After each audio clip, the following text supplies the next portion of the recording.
الله يرحمكم يا عم।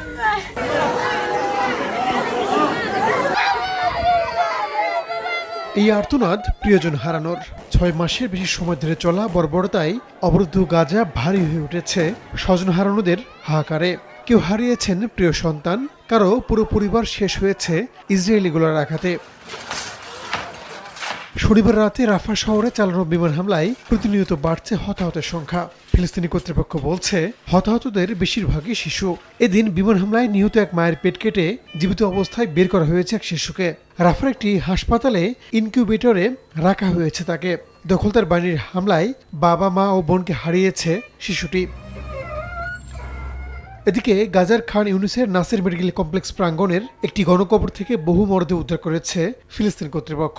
সাধারণ ফিলিস্তিনিদের হত্যার পর হাসপাতাল প্রাঙ্গণেই মাটি চাপা দিয়ে রেখেছিল ইসরায়েলি সেনারা। গণকবরটিতে বৃদ্ধ, শিশু ও তরুণদের মরদেহ পাওয়া গেছে। এর আগে গাজার সবচেয়ে বড় হাসপাতাল আল শিফার পাশেও গণকবরের সন্ধান মেলে।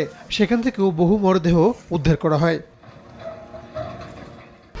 1, 2, 3 ঢাকায় জমি জিতে নিন 100% ক্যাশব্যাক সহ 20 কোটি টাকার পুরস্কার।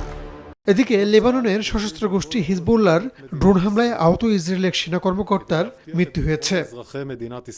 ইসরায়েলের উত্তরাঞ্চলের সীমান্তবর্তী আরবাল আরামশি এলাকায় ক্ষেপণাস্ত্র ড্রোন হামলা চালায় হিজবুল্লাহ। ওই ঘটনায় বেশ কয়েকজন ইসরায়েলি সেনা আহত হয়। রাহানুল রানা, সময় সংবাদ।